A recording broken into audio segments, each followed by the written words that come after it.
रमैनी 14। बरसो पापी आहि गुमाने, पाखंड रूप छलेउ नर जाने। 52 रूप छलेउ बलि राजा, ब्राह्मण कीन्ह कौन को काजा। ब्राह्मण ही सब कीन्ही चोरी, ब्राह्मण ही को लागल खोरी। ब्राह्मण कीन्हो वेद पुराना, कैसों कै मोहि मानुष जाना। एक से ब्रह्म पंथ चलाया, एक से हंस गोपाल ही गाया। एक से शंभु पंथ चलाया, एक से भूत प्रेत मन लाया। एक से पूजा जैन विचारा, एक से निहुरी निमाज गुजारा। कोई काहू का हटा न माना, झूठा खत्म कबीरा न जाना। तन मन भज रहो मोरे भक्ता, सत्य कबीर सत्य है वक्ता। आप ही देव आप हैं पाती, आप ही कुल आप है जाति। सर्वभूत संसार निवासी, आप ही खसम आप सुखवासी। कहित मोहि भयल युगचारी, काके आगे कहों पुकारी। साँच ही कोई न माने, झूठ ही के संग जाए। झूठे ही झूठा मिल रहा, अहमक खेहा खाए।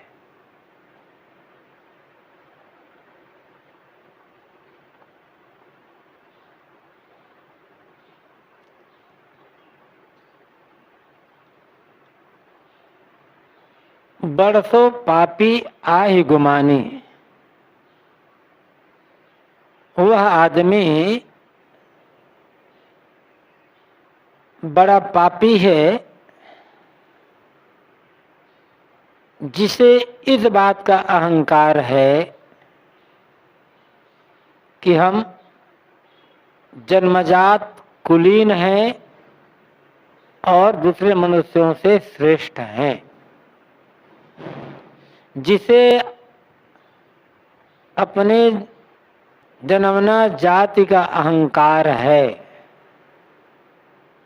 जन्म से ही कर्म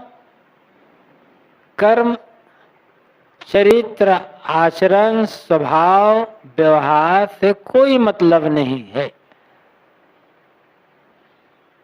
किंतु जो ये मानता है कि अमुक जाति सभी जातियों में बड़ी है और उस जाति में जन्म लेने के कारण हम दूसरों से जन्म से ही श्रेष्ठ हैं, साहब कहते वो बड़ा पापी आदमी है।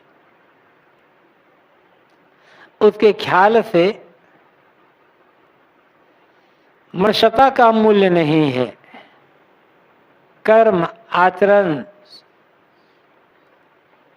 स्वभाव व्यवहार की शुद्धता का मूल्य नहीं है। जाति का मूल्य है, जबकि जाति केवल काल्पनिक है।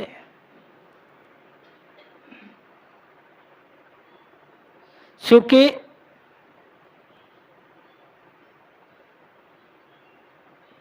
ऋग्वेद में ही बात आई है, ब्राह्मणों अस्य मुखमासित बाहु राजन्य कृता, उरु तदस्य यद वैश्य पदभ्याम शूद्रो अजायत।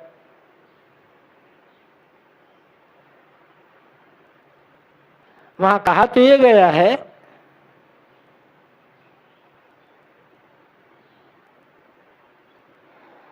ब्राह्मणों अस्य मुख, ब्राह्मण उसका मुख था।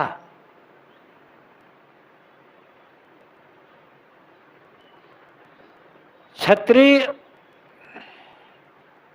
उसके बाहु अर्थात हाथ। उरु तदस्य यद वैश्य, और वैश्य उसके जांग थे। यहाँ इसका तो अर्थ ये है तीनों का। लेकिन अगली पंक्ति जो अर्थाली जो कही गई है, पदभ्याम शूद्रो अजायत, पैर से शूद्र पैदा हुए। यदि ये कहा जाता कि शूद्र उसके पैर थे, तब छोटे बड़े की बात नहीं होती, क्योंकि पदाभ्याम शूद्रो अजायत कहा गया है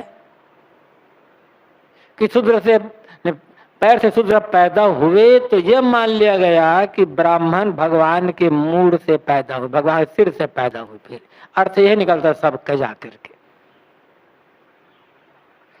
तो हम भगवान के मूड से पैदा हुए, भगवान के सिर से पैदा हुए हैं, इसलिए हम जन्म से बड़े हैं। लोगों को अकल नहीं है कि किसी के हाथ पैर आदि से कोई पैदा नहीं होता, सब माँ के गर्भ से पैदा होता है, एक जैसे पैदा होते हैं। भगवान ने हमें बड़ा बना करके भेजा है, इसलिए हम बड़े हैं। साहब कहता ऐसा अहंकार जो करता है वो महापापी आदमी है।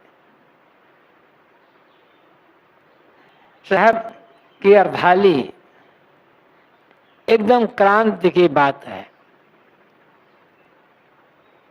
जन्मना जाति के अहंकार को तोड़ने के लिए इतना काफी है। लेकिन उन्होंने इतना ही नहीं किया, अपने को बड़ा मान लिया, चलो कोई बात नहीं, लेकिन दूसरों को छोटा कहना, इसका अधिकार तो किसी को नहीं है। लेकिन इन लोगों ने यही किया। पाखंड रूप छलो नर जाने, पाखंड का रूप बना करके लोगों को भोला भाला समझ करके छल लिया। और छलने के लिए ऐसी ऐसी बातें लिखी गई जो घोर क्रूरतापूर्ण और मनुष्यता का विनाश करने वाली। पहले लोगों ने एक ईश्वर बना लिया और अपने स्वार्थपूर्ण बातों को उसी ईश्वर से कहलवाना शुरू कर दिया। कहा तो अपना, लेकिन कहा गया नहीं, ये बात हम नहीं कह रहे हैं, भगवान कह रहे हैं, बड़े बड़े ऋषि मुनि कह रहे हैं।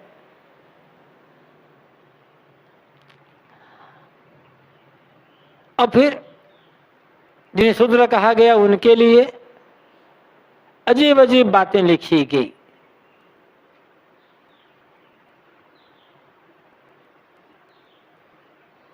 कहा गया है कि शूद्र निसंदेह रूप से चलता फिरता शमशान के समान है। इसलिए किसी शूद्र के पास वेद का अध्ययन नहीं करना चाहिए। जैसे शमशान है, शमशान में बैठकर वेद का पाठ नहीं क्या करना चाहिए, ऐसे शूद्र शमशान क्या है। आदमी को शमशान कहा गया। शमशान वह जगह है जहां मुर्दे को दफनाया जाता है या जलाया जाता है, लेकिन यहां आदमी को शमशान कहा गया। चलता फिरता शमशान। अब फिर ये कह दिया गया न शूद्राय मतिम दद्यात्, शूद्र को बुद्धि नहीं देनी चाहिए, शूद्र को पढ़ाना नहीं चाहिए। शूद्र को पढ़ाना सांप को दूध पिलाने के समान है।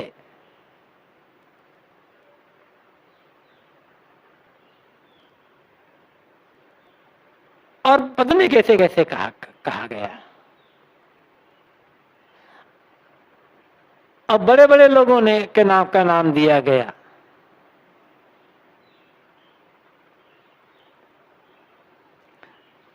गौतम धर्म सूत्र में जो कहा गया है और उसको धर्म स्वामी शंकराचार्य ने अपने ब्रह्मसूत्र के भाष्य में भी दिया है।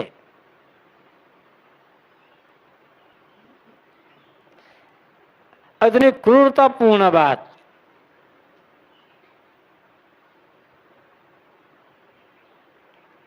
कि यदि शूद्र वेद मंत्र को सुन ले तो उसके कान में पिघलाया हुआ रांगा डा भर दे।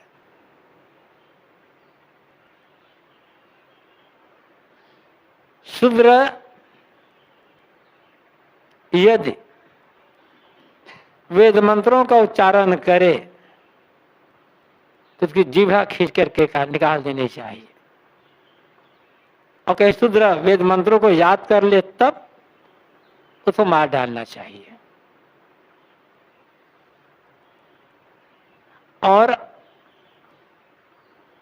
हकीकत यह है जिन्हें शूद्र कहा गया उनमें से कितने लोग वेद मंत्रों के रचयिता हैं, लेकिन आगे चल करके शूद्रों के लिए ऐसी घृणित बातें लिखी गई। इसलिए तो आप कहते हैं कि ऐसे जो लिखने वाले लोग महापापी हैं। इससे बड़ा पाप और क्या होगा। वशिष्ठ धर्म सूत्र में लिखा गया कि विधाता ने गायत्री मंत्र से ब्रह्मा का सृजन की, ब्राह्मणों को पैदा किया और त्रिष्टुप छंद से, गायत्री छंद से ब्राह्मणों को, त्रिष्टुप छंद से क्षत्रियों को और जगती शुद्ध मंत्र से वैश्यों को पैदा किया। लेकिन विधाता ने, ब्रह्मा ने शूद्रों को किसी भी मंत्र से पैदा नहीं किया है। इसलिए शूद्र संस्कार के तुल्य नहीं है, उन्हें संस्कार नहीं देना चाहिए। जब चलता फिरता शमशान है तो बात ही आएगी।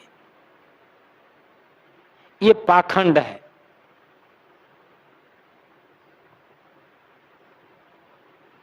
और ऐसे पाखंड रचने वाले लोग महापापी हैं। गीता में भी कहा गया है स्त्री और शूद्र पाप योनि हैं। ठीक है, अच्छी बात मान लेते हैं। चलो, तो स्त्री और शूद्र पाप योनि है, मतलब पाप की खदान है। तो कोयला के खदान से कोयला निकलता है, सोना खदान से सोना न। तो स्त्री पैदा होने वाले सभी आदमी तो पापी हो गए। फिर जब पापी योनि है, कोयला खदान से क्या निकलेगा? हीरा तो निकलेगा नहीं। जिसकी जो खदान है, जिसकी जो खान है, उसको वहीं निकलना है।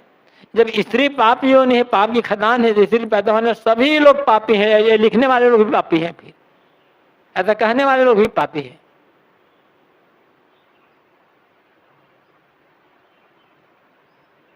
इसलिए साहब लोग कहते हैं, साहब का कहना है कि बरसों पापी आही गुमानी, जो गुमानी है अहंकारी वो महापापी है, महापापी।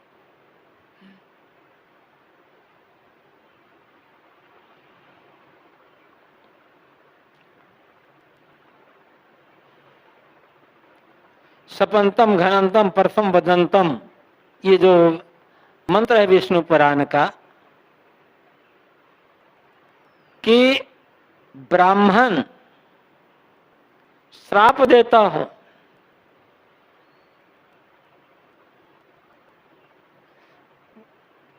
परसम वदंतम, कटु बात कह रहा हो, गाली दे रहा हो, कटु कुठार कह रहा हो, और घनंतम मार भी रहा हो, तो भी ब्राह्मण की पूजा करना चाहिए। और ऐसे ब्राह्मण की जो पूजा नहीं करते, ब्राह्मण गाली भी दे रहा हो श्राप दे रहा हो, मार भी रहा हो, फिर भी ऐसे ब्राह्मण की जो पूजा नहीं करेगा वो व्यक्ति पापी है, वो नरक में जाएगा।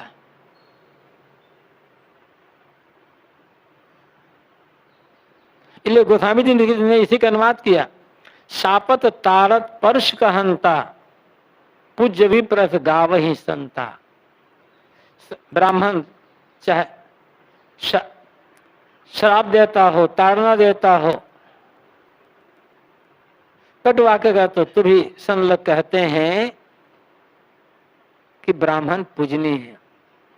ऐसे ब्राह्मण की ही पूजा करना चाहिए कि क्योंकि अपने षड्यंत्र के लिए लिखा, अपनी वरीयता बनाए रखने के लिए लिखा। लिखने वाले तो वही लोग हैं ना। तो साहब ये सब केवल पाखंड की बात है, केवल पाखंड की बात है। अरे किसी एक शास्त्र में लिखा नहीं है, अनेक कोई शास्त्र बाकी नहीं है। जितनी स्मृति ग्रंथ हैं, जो धर्म सूत्र है, कोई बाकी नहीं होगा, कोई बाकी नहीं होगा। कहीं ना कहीं सब में आया है। जब हिंदी में लिखने वाला रामचरितमानस, उसमें कहा गया ढोल गंवार शूद्र पथ नारी ये सब ताड़न के अधिकारी।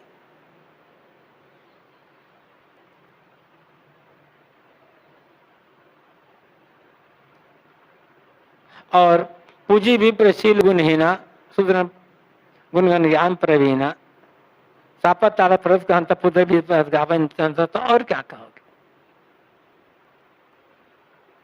ऐसे ऐसे षड्यंत्र की बात। ब्राह्मण रास्ता में शूद्र रास्ता में चले तो गले में हंडी बांध करके चले, ताकि थूके तो बाहर ना थूके, उसी हंडी में थूके। थूक वगैरह ब्राह्मण का पैर पड़ जाए तो ब्राह्मण तो शुद्ध हो जाएगा। ब्राह्मण रास्ते में चले तो अपने कमर में पीछे झाड़ू बांध ले, ताकि शूद्र चले झाड़ू बांध ले, ताकि उसके पैर जब पड़े झाड़ू से झड़ता जाए, उसके पैर पर ब्राह्मण का पैर ना पड़े। और पता नहीं क्या क्या, ब्राह्मण के ऊपर शूद्र की छाया भी ना पड़ना चाहिए। ऐसे ऐसे बात। ब्राह्मणों का भोज हो रहा था, पकवान बन रहे थे, उधर से एक शूद्र निकल गया, उसकी छाया पकवान में पड़ गई, सब अशुद्ध हो गया। उड़ते आकाश में उड़ते उड़ते कि पक्षी बीट कर दे तो शुद्ध नहीं होगा, लेकिन ब्राह्मण शूद्र की छाया पड़ जाए तो शुद्ध हो जाएगा। ये सब बात साहब कहते हैं, ऐसे पाखंड करने वाले लोग महापापी हैं, आदमी को आदमी। और हिंदू समाज में 80% से ज्यादा लोग सब शूद्र हैं, जैसा लिखा है शास्त्रों के अनुसार से देखें तो।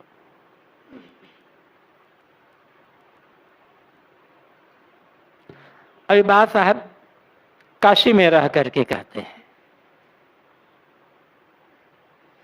फिर आगे साहब कहते हैं, 52 रूप छलो बलि राजा, ब्राह्मण कीन कौन को काजा। इन ब्राह्मणों में से एक ब्राह्मण ने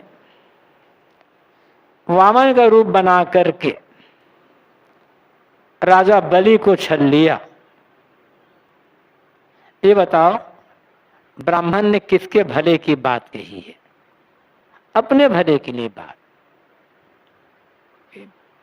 और किसी भला नहीं। जिनमें इनका स्वार्थ पूरा हो, इनकी वरीयता बनी रहे, बस ऐसे ही बातें इन्होंने लिखी। आगे पंक्ति में भी है ही, कहा जाता है कि बलि को अहंकार हो गया था झूठी का।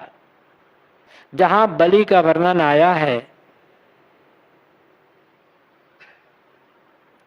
वहां बलि अत्यंत धर्मात्मा, प्रजापालक, न्यायी, चरित्रवान, सदाचारी, और वैसा बलि जैसा चरित्रवान, दयालु, प्रजापालक तो देवताओं में एक भी नहीं हुआ है, लेकिन बलि दैत्यवंशी है,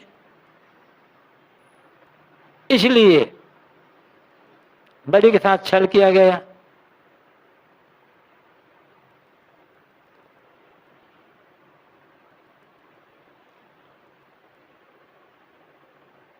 और छल करके उसका पूरा राज्य छीन लिया। ब्राह्मण ही सबकी नहीं चोरी, ब्राह्मण ही को लागल खोरी। ब्राह्मणों ने ही सबके ज्ञान धन की, अधिकार की चोरी की, क्योंकि ऐसे ऐसे शास्त्र लिख दिए गए। जन्म लेते ही ब्राह्मण पूरी पृथ्वी के धन का मालिक हो जाता है। किसी के घर में बड़ी सुंदर गाय बंधी हुई दूध देने वाली, ब्राह्मण के बाद जाकर खड़ा भर हो जाए, गाय ब्राह्मण की होगी, मांगने भी जरूरत नहीं है।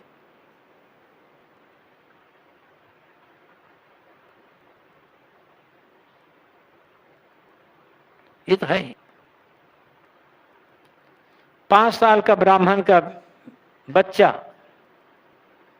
और जो अन्न में शूद्रों की बात छोड़ दो, क्षत्रिय और वैश्यों की भी बात छोड़ो, ब्राह्मण के पश्चात दूसरा वर्ण माना जाता है बड़ा क्षत्रिय।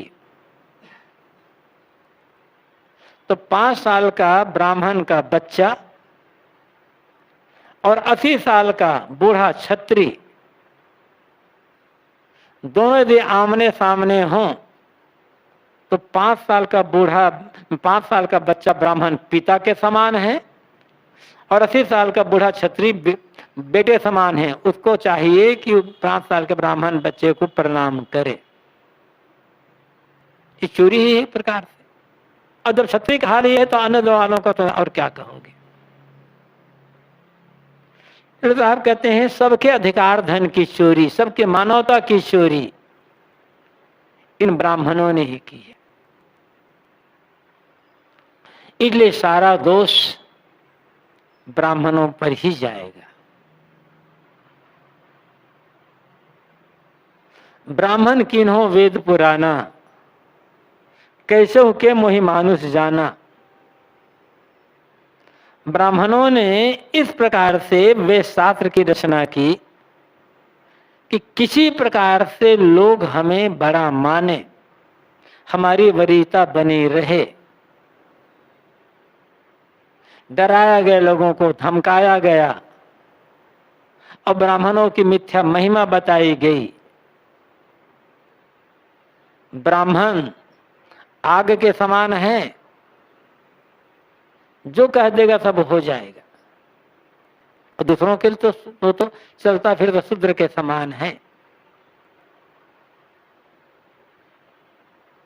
और इन्हीं ऐसे पाखंडी और पापी लोगों ने संबुक वध कहा लगा। संबुक वध नहीं, संबुक हत्या। हत्या और वध में अंतर होता है, माना जाए दोनों में मारना है। वध उसके लिए कहा जाता है जो दुराचारी हो, अत्याचारी हो, आतंकवादी हो, उसको मारना वध कहा जाता है। और हत्या तो निर्दोष को मारना कहा जाता है। दोनों में अंतर है। संबुक वध नहीं, संबुक हत्या है। और राम ने की, मतलब कहा गया कि शूद्रों को पढ़ने का अधिकार नहीं है, शूद्रों को तपस्या करने का अधिकार नहीं है। ये षड्यंत्र ही तो ना। जिस सूत के आश्रम में 88,000 ऋषि रहते थे और 88,000 ऋषियों ने जिन्हें अपना प्रवक्ता माना, ज्ञानदाता माना, और जिस सूत ने ब्राह्मण ऋषियों को उपदेश दिया, उस सूत को कृष्ण के बड़े भाई बलराम ने इसलिए मार डाला कि वो शूद्र जाति में पैदा होकर के ऋषियों को उपदेश कर रहे। जब ऋषियों का आपत्ति नहीं है तब बलराम को क्या आपत्ति होनी चाहिए थी? आखिर एक दो ऋतु तो है नहीं, 88,000 ऋषि सुन रहे हैं उसके कथा में, एक दिन नहीं है, वर्षों से सुनते आ रहे हैं। तो आखिर उन ऋषियों में तो ब्राह्मण रहे होंगे ना, उनको आपत्ति नहीं थी तो बलराम की कौन सा आपत्ति हो गई? तो हत्या कर दिए। इसका मतलब क्या है? ये दोनों घटनाएं चाहे सच हो चाहे जो भी हो, इसलिए लिखी गई दोनों कहानी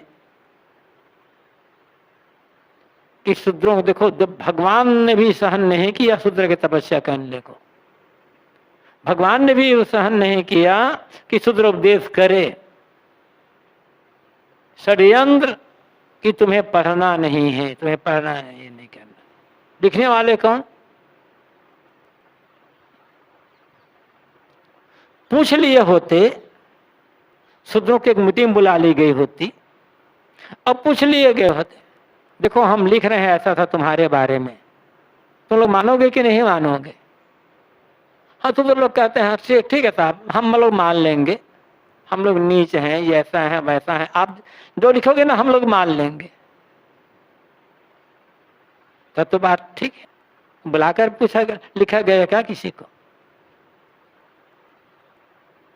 अब कहा गया क्या? भगवान की वाणी है, ऋषि मुनि की वाणी है, बड़े बड़े कहे जाने वाले लोगों का नाम लेकर के ये सब लिखा गया।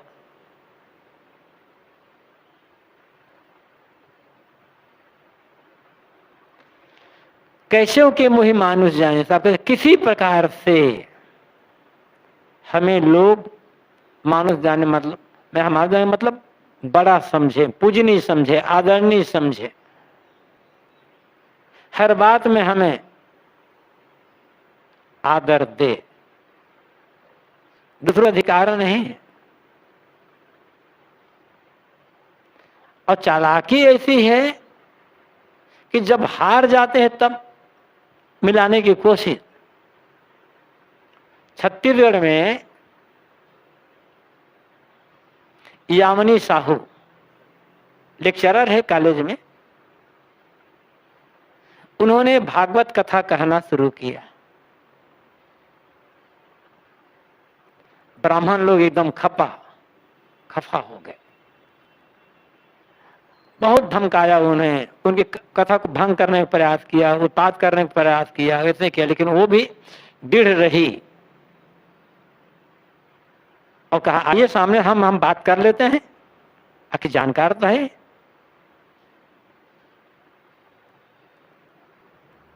जब ऐसे बात आई तो छत्तीसगढ़ सरकार ने यामिनी को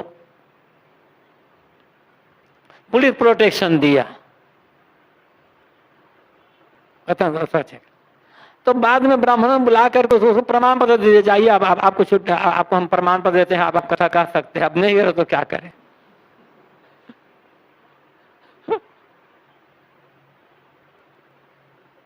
तो मतलब दबाने की कोशिश, कोई ऊपर न उठे। बात वो नहीं है, बात दक्षिणा की है, वरीयता की। तो भरसक प्रयास, अब नहीं है तो जब नहीं रोगे तो हार में अंत में क्या करो, अपनी पंक्ति में मिला लो, अपनी पार्टी में मिला लो, हो गया काम। ये सब षड्यंत्र है। तो ब्राह्मण किन्हों वेद पुराना, कैसे हो के मोहि मानुष जाना। ब्राह्मण कहे जाने वालों ने ऐसे ऐसे शास्त्रों का निर्माण किया जिनमें उनकी वरीयता बनी रहे और लोग उन्हें जन्म से पवित्र मानते रहे। अजीब बात तो यह है, आदमी दिमाग में ये बात इतनी गहरा, सुनते सुनते सुनते सुनते परंपरा से सुनते सुनते सुनते सुनते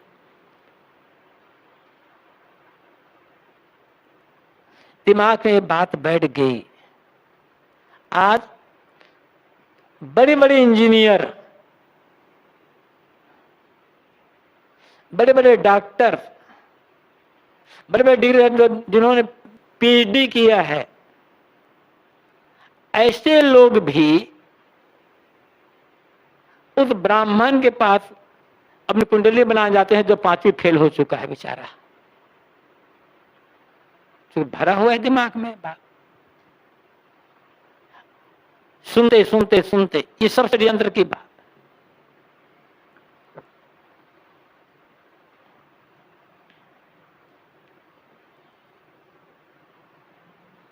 एक सज्जन आते थे, बहुत दिन सब नहीं आ रहे हैं, छोटी जाति कहते उसमें ही पैदा हुए थे, तो बता रहे थे यहीं आश्रम में कि मेरे मन में इच्छा थी कि मैं ज्योतिष सीखूं, बड़ी रुचि थी मेरी। तो ज्योतिषाचार्यों के पास में गया तो साहब इतना दुत्कारा, इतना अपमान किया कि तुम्हारे जैसे लोगों को हम सिखा दें तो हम देंगे तो हमारा क्या मूल्य रह जाएगा। जो कहा गया ना, न शुद्राय मतिम दद्यात्, शूद्रों को बुद्धि मत दो, तो यही तो ये वेद शास्त्रों में लिखा हुआ है। अब आगे साहब कहते हैं, एक से ब्रह्म है पंचलाय, एक से हम गोपाल गए। हर मत, हर संप्रदाय में ब्राह्मण निकल आते हैं। यहाँ ब्राह्मण से मतलब क्या है, वहां तो ऊपर पंक्तियों में तो ब्राह्मण जाति वालों से है, ब्राह्मण जातियों वालों के जो उन लोगों ने ऐसा लिखा। लेकिन आगे चल करके जो तमाम मत पंथ संप्रदाय निकले, हर में ब्राह्मण पैदा हो गए। ब्राह्मण पैदा क्या हो, हर समाज में, हर संप्रदाय में जो लोग पढ़े लिखे थे, चतुर, वो लोग ब्राह्मण बन गए, वो समाज के अगुआ। और अपने पूजापा के लिए फिर उन लोगों ने अनेक प्रकार से महिमापूर्ण बातें लिखनी शुरू कर दी। तो साहब कहते हैं, एक से ब्रह्म है पंचलाया, एक से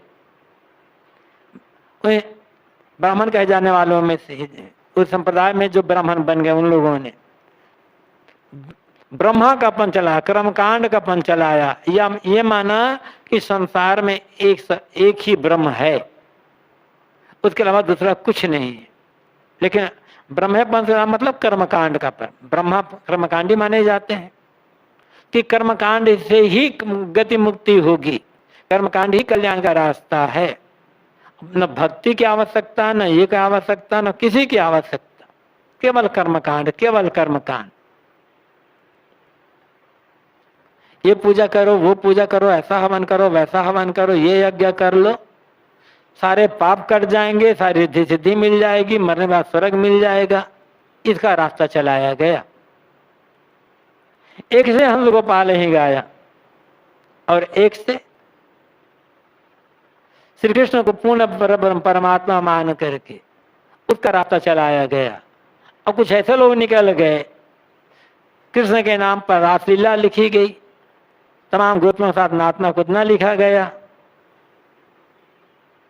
तो कुछ स्वार्थी लोगों ने अपने को कृष्ण का अवतार मान लिया और अनेक युवतियों कहा कि तुम पूर्व जन्म की, पहले जन्म की गोपी हो, हम कृष्ण हैं। फिर उस पुरुष अपना 15 रास्ता निकाल लिया, कृष्ण ने किया हो या न किया हो, लेकिन कृष्ण का नाम लेकर के अनेक ऐसे दुराचारी लोगों ने अधर्म का रास्ता निकाला। एक से शंभु पंच चलाया, एक से कुछ लोगों ने शंभु शिव की पूजा का भूत प्रेत और जो कहते हैं ना अनेक प्रकार से उन लोगों की पूजा पाठ का पंथ चला लिया। वह आया है कि एक से भूत प्रेत मन लाया, एक से भूत प्रेत की पूजा, कुछ कोई न किसी देवी देवता सब की आवश्यकता नहीं है, केवल भूत प्रेत को साथ लो बस, उससे सब कल्याण हो जाएगा। एक से पूजा जैनी विचारा, जैनियों ने अपने तीर्थंकरों की पूजा का ही विधान किया और कहा इन तीर्थंकरों की मूर्ति बनाकर इनकी पूजा करने से ही कल्याण है। और कैसे कैसे कर्मकांड हुए उनके यहाँ भी जाकर देखो, कैसे कैसे तीर्थंकरों को कैसी कैसी पूजा की जाती है, कैसे कितनी कितनी महिमा बढ़ाई गई। एक से नेहरू नमाज गुजारा, इधर दूसरे में एक से मुल्ला मौलवियों ने 5 वक्त नमाज पढ़ने का रास्ता निकाल लिया कि बस 5 वक्त नमाज पढ़ो, इसी से अल्लाह ताला खुदा खुद हो जाएगा, इसी से हमें जन्नत मिल जाएगी। दुख से पाप से बचने के लिए, स्वर्ग आदि पाने के लिए अनेक रास्ते निकाले गए और उनमें ही कुछ लोग उनके पुरोहित बन गए, अगुआ, और अपने स्वार्थ के लिए लोगों ने अनेक प्रकार से बातें कही। कोई काहू का हटा न माना, झूठा कसम कबीर न जाना।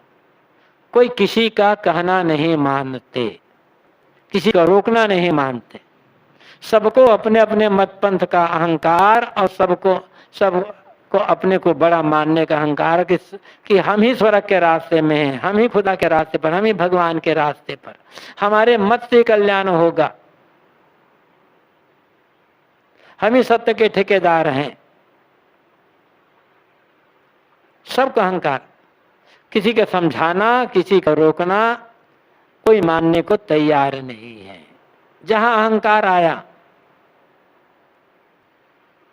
कोई किसी को समझाना सुनना ही नहीं चाहेंगे, फिर मानने की बातें दूर है। लेकिन साहब कहते हैं झूठा कसम कबीर न जाना। इन लोगों ने झूठे कसम को ही साच मान लिया है। साहब कहते हैं जिसे लोग कसम मानते हैं, जिसे अपना मालिक या परमात्मा मानते हैं, वो झूठा है।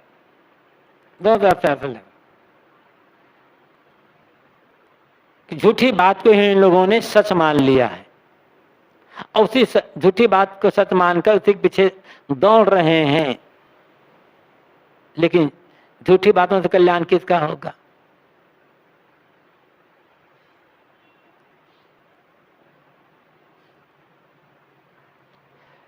यदि हम इसको ये पढ़ लें, अर्थात तो कबीरन शब्द ऐसा शब्द है कि जो प्रायः भूले हुए जो लोग हैं, जो या फिर जो वंचक लोग हैं, उनके लिए प्रयुक्त होता है। कबीरन भक्ति बिगाड़िया कंकर पत्थर धोए। भूले लोगों ने भक्ति कंकर पत्थर धो करके भक्ति को बिगाड़ डाला। तो कबीरन का अर्थ भूले हुए जो लोग हैं या जो वंचक हैं, भ्रमिक लोग हैं, उनके लिए आता है। तो यहां भी यही है, जो भूले हुए लोगों ने जो खत्म मान रखा है अलग, वो झूठा है, वो सच नहीं है। झूठी बात के उन लोगों ने अपना कल्याण का रास्ता मान लिया है। और यदि ये कहा जाए नहीं कबीर अलग है और ना अलग है, तो ऐसा भी अर्थ हो जाएगा। झूठा खत्म कबीर न जाना। साहब कहते हैं कबीर झूठी बात को अपना मालिक नहीं मानता, झूठी बात पर से कबीर विश्वास नहीं करते। ये पूजा करो तो ये मिलेगा, ये पूजा करो तो ये मिलेगा, पूजा करो ऐसे करेगा, आदमी जन्म से ऊंच नीच होता है। आप कहते हैं ऐसी झूठी बातों पर मैं विश्वास नहीं करता, मैं इस बात को मैं स्वीकार नहीं करता। फिर ढंग से अर्थ हो जाएगा इसका, क्योंकि अगली पंक्ति में आया है। साहब कहते हैं कोई हर आदमी को अपने ईश्वर का, अपने धर्म का, अपने पंथ का, अपने कर्मकांड का, पूजा पाठ का अहंकार है और लोग उसे छोड़ना नहीं चाहते। कितना भी समझाओ हटा ना माना, ये हटना, समझाना, रोकना, मना करना, ये मानते ही नहीं। लेकिन मैं इनकी झूठी बातों को सच नहीं मान सकता। खत्म का अर्थ मालिक होता है परमात्मा, लेकिन यहाँ सच ले लो, इनकी झूठी बातों पर मैं विश्वास नहीं करता। जो लोग ये बातें सब झूठी बातें, काल्पनिक बातें, और इस पर मैं इन बातों को मैं स्वीकार नहीं कर सकता। फिर अपनी साहब कहते हैं तन मन भजी रहो मोरे भक्ता, सत्य कबीर सत्य है वक्ता। ऐ लोगों, तन मन भजी रहो मोरे भक्त, तन और मन से भजन करते रहो। तन मन और मन से सत्य का निर्णय विचार करते रहो। भजन कर, सिमरन करना, भक्ति करना, चिंतन करना। तो साहब कहते हैं मोरे भक्त, मेरे भक्त, अपने अनुयायी को साहब कहते हैं तुम लोग तन और मन से भजन करते अर्थात सत्य पर विचार करते रहो, सत्य का स्मरण को चिंतन करो। क्योंकि कबीर सत्य कबीर सत्य है वक्ता, कबीर सत्य का उपदेष्टा है और सत्य का ही उपासक है। कबीर उपासक है तो सत्य को उपासक, और वक्ता है उपदेशक है तो सत्य का ही।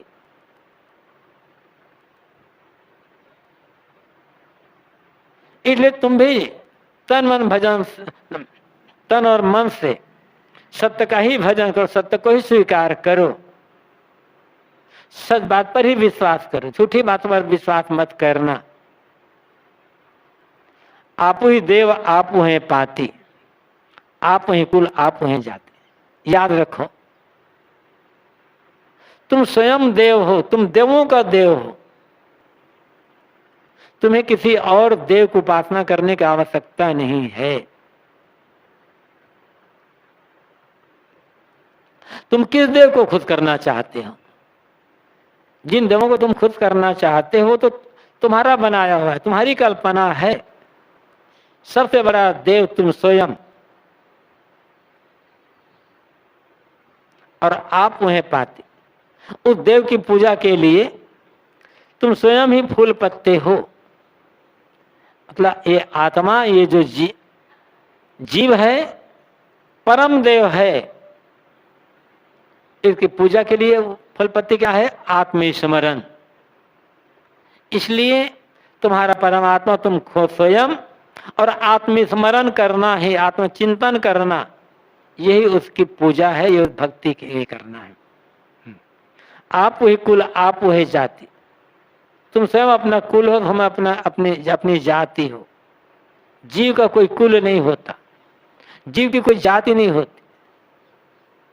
स्वयं वो, क्योंकि वो स्वयंभू है, अपने आप है। आत्मकुल तो सब एक जैसे हैं, हर जीव अपने आप में स्वतंत्र है, स्वयंभू है, अनादि है, अनंत है। तो ऐसे जो है उसके लिए और किस देव की आवश्यकता पड़ेगी? किसकी पूजा की आवश्यकता है? किसकी आराधना की आवश्यकता है? और अपने आप की पूजा के लिए बारी फूल पत्ते की जरूरत क्या है? आत्मस्मरण, बस आत्मस्मरण करना ही आत्मदेव के सबसे बड़ी पूजा है और यही उपासना है। और ये स्वयं अपनी जाति, मतलब अपने आप में सब कुछ है।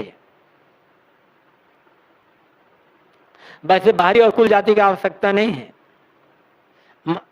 सारी दृष्टि से देखें तो मानव मात्र के एक कुल है, मनुष्यता बस। आत्मी दृष्टि से देखें तो आत्मकुल है, वहां भी सब अलग अलग है, एक जैसे हैं। अब शरीर संबंध से जिसके जैसे कर्म हो,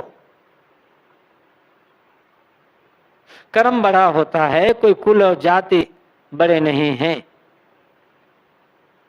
और कुल जाति कहें तो एक मनुष्य कुल, एक आत्मकुल, बस।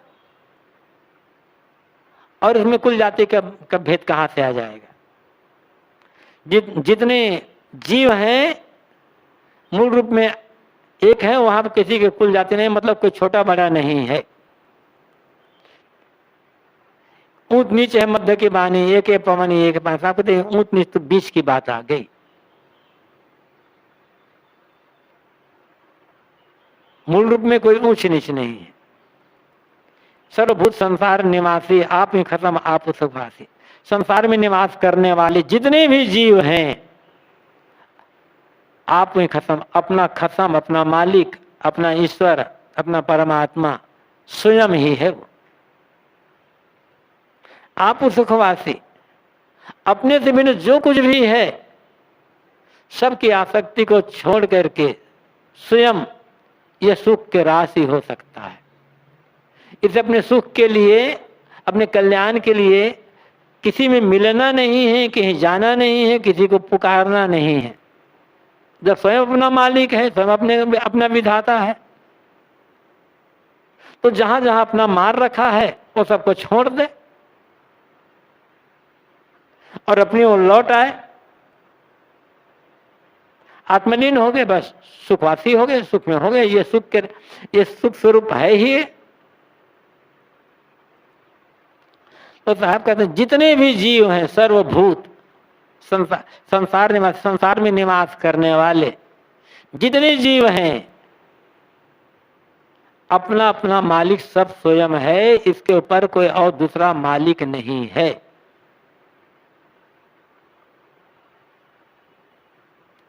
और इसे स्वयं सुखवासी है, सुख में है। भूल भूल के जितना बाहर सपने को मानता चला जाता है, बाहर सुख पाने की इच्छा आशा करता है, उतना ये दुख पाता है, उतना भटक जाता है। बाहर सुख पाने की इच्छा वासना का त्याग कर दे, स्वयं सुख स्वरूप है, सुख में निवास करने वाला, स्वयं आनंद कंद है ये। इसे सुख पाने के लिए और किसी की आवश्यकता नहीं है। जहां किसी की आवश्यकता महसूस हुई वहां उतना सुख घटा, फिर दुख में पड़ना पड़ेगा। कही तो मोही भयल युगचारी, काके आगे कहो पुकारी। साहब कहते हैं मुझे इस प्रकार से कहते कहते मुझे 4 युग बीत गए, लेकिन अब किसके आगे और पुकार करके कहूं। इस ढंग से बीजक में कई जगह पंक्तियां आई हुई है कि कहते कहते मेरे 4 युग बीत गए।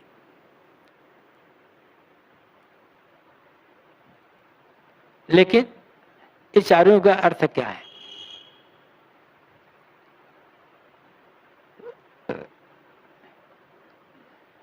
यहीं पर पौराणिक कबीरपंथी लोग कहते हैं, देखो कबीर साहब स्वयं कह रहे हैं कि मैं 4 युग से सत्युग त्रेता द्वापर कलयुग में 4 युग में अपनी बातें में कह रहा हूं। वो तो स्वयं सतपुरुष परमात्मा है।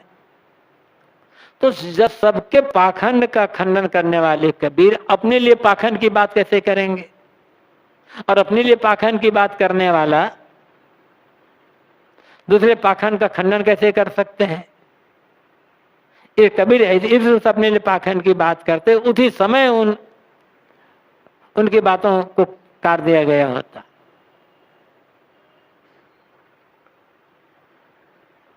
युग का अर्थ शरीर की एक अवस्था विशेष।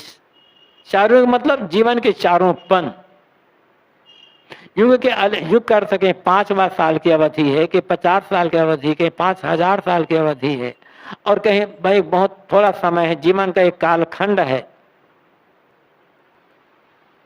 तो साहब कहते हैं युग 4 सत्य को उपदेश देते देते मेरे जीवन के 4 पन बीत गए। अब कितना मैं और पुकार करके कहूं? अब जो लोग नहीं मार रहे हैं उन्हें मनाया तो जा नहीं सकता है। सब समय से सत्य को उपदेश कर रहे हैं, लेकिन कौन मानने वाला है? इसलिए साहब को कहना पड़ा, साच ही कोई न माने, झूठे के संग जाए, झूठे झूठा मिल रहा अहमक के हा खा। सच्ची बात पर कोई विश्वास नहीं करता है। झूठी बात सबको प्रिय लगती है और सब लोग झूठी बात के पीछे ही दौड़ रहे हैं। आज भी देखा जा सकता है, इतना विज्ञान बढ़ गया, अनेक प्रकार के आविष्कार हो गए, अनेक प्रकार की टेक्नोलॉजी आ गई, शिक्षा दीक्षा लोग पढ़ाई लिखाई बढ़ गई, फिर भी झूठ के पीछे दौड़ने वालों की संख्या घटी नहीं और बढ़ी है। सच के पीछे चलने वाली संख्या भले घट गई हो, लेकिन झूठ के पीछे दौड़ने वाली संख्या तो और बढ़ गई। साहब कहते हैं लोग इतने भ्रम में पड़े हुए हैं इतनी कल्पना में डूबे हुए हैं और इतने भोगों के इतने लोभी लालची बन गए हैं कि सद बात पर इन्हें विश्वास नहीं होता है, सद बात कोई मानने को तैयार नहीं है। सब लोग झूठे के पीछे दौड़, झूठ के दीवाने बने हुए, झूठ के।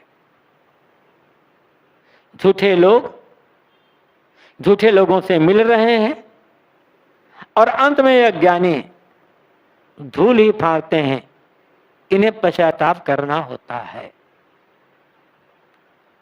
झूठ भला किसका काम बनेगा और किसका काम बना, किसका भला हुआ है?